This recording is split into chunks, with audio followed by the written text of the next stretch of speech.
after all the struggle, abortions, genetic testing, we have succeeded in getting 100% pregnancy. Okay.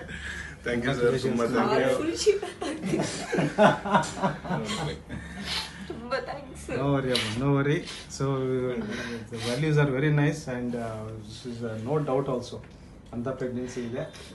So ಅದರಿಂದ the importance of doing a genetic testing is what this is. ನಾವು ಇಷ್ಟೊಂದೆಲ್ಲ abortion ಆಗಿ ಪಾಪ ಅಂತ ನಾವು ಇದು ಮಾಡಿದ್ದಕ್ಕೆ ನಾವು ಬರೀ 3 ಎಂಬ್ರಿಯೋದಲ್ಲಿ 2 ಅಬ್ನಾರ್ಮಲ್ ಇತ್ತು.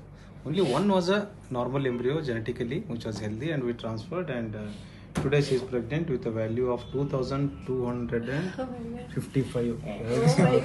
Thank you, sir. 2255. It's a very good beta HCG value, and this shows 100% pregnancy ಅಂತ ನಮ್ಗೆ ಖಾತ್ರಿ ಇದೆ.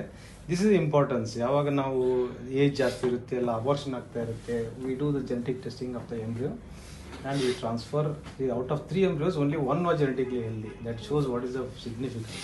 ಹೌದು ಸರ್. ಅದರಿಂದ we again congratulate. Thank you, sir. Thank you so much. We want to thank you so much. ಏನಾದರೂ tell your experience ಏನಾದರೂ ಹೇಳಿ.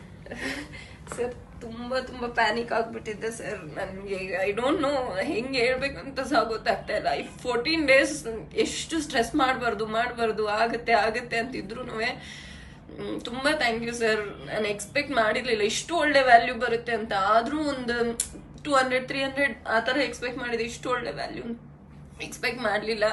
ಅದು ಫಸ್ಟ್ ಟೈಮ್ ಸರ್ ನಂದು ಬೀಟಾ HCG ಪಾಸಿಟಿವ್ ಅಂತ ನೋಡ್ತಾ ಇರೋದೇ ಫಾರ್ ದ ಫಸ್ಟ್ ಟೈಮ್. ತುಂಬಾ ಥ್ಯಾಂಕ್ ಯು. ಗುಡ್ ವ್ಯಾಲ್ಯೂ ಚೆನ್ನಾಗಿದೆ. ಸೊ ಅದರಿಂದ ಏನಂತೀರಾ ಮನೋಜ್ ಅವರೇ?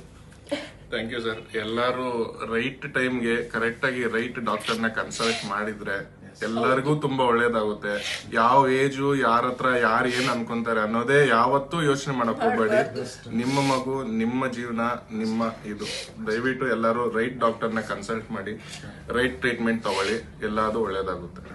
Thank you so much sir. ತುಂಬಾ ಸಂತೋಷ. ಯಾಕಂದ್ರೆ ನಾವು ಸುಮಾರು ಸಲ ಜನ ಹೆದರ್ತಾರೆ, ಏನ್ ಮಾಡೋದು ಅಂದ್ರೆ ಏನೋ ಒಂದು ಭಯ. IVF ಅಂದ್ರೆ ಏನಾಗುತ್ತೆ, IVF ಮಾಡಿ ಮುಂಚೆ ಅಬೋರ್ಷನ್ ಅಷ್ಟೇ ಆಗ್ತಿದ್ರೆ ಅಥವಾ ಪ್ರೆಗ್ನೆನ್ಸಿ ನಿಲ್ತಾ ಇಲ್ಲ, ಜೆನೆಟಿಕ್ ಟೆಸ್ಟಿಂಗ್ ಮಾಡಿ ನಾವು ಹಾಕ್ತಿವಿ, ನಿಮ್ದೇ ಇರುತ್ತೆಲ್ಲ.